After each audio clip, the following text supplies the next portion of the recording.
Within this tutorial, I'm going to show you some of the tab features that you can add to your HTML pages.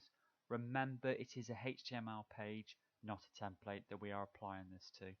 Simply go to File, New, as I'm assuming I'm creating a new page from scratch.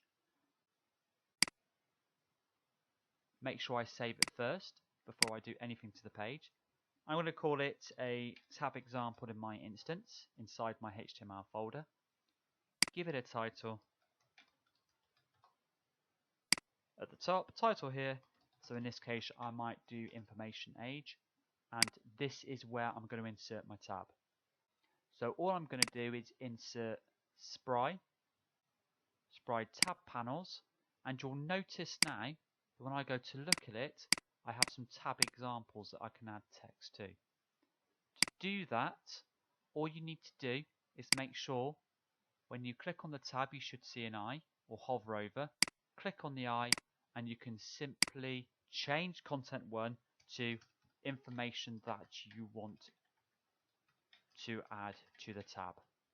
If I want to add stuff to tab number 2, I simply wait for the eye, click on that, and I can now add content for tab number 2. So further content for the ebook.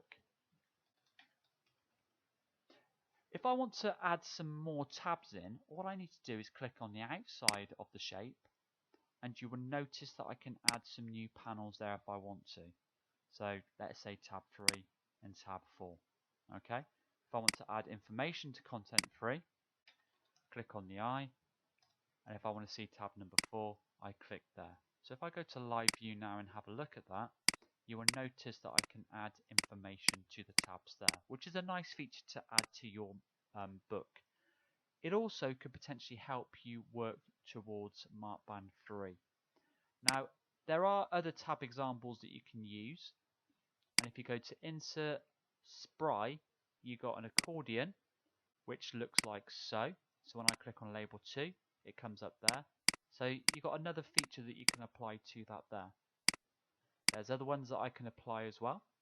So if I go to Insert, Spry, I can have a look at a collapsible panel. If I go and have a look at that,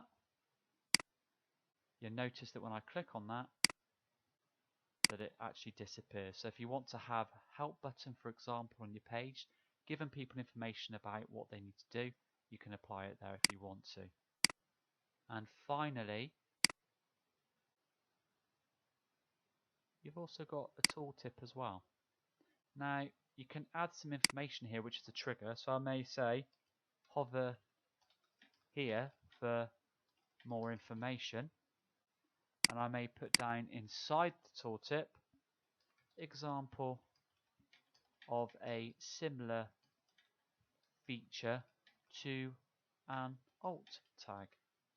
So if I go and look at that, when I hover over that, you'll notice you've got to make sure you pop it in there. So if I just cut that and I pop it inside that tooltip there, and I go back to live view, you'll notice that when I hover over it, example of a feature similar to an alt tag. So they are further examples that you can apply onto your page if you want to. Give it a go and see how it looks.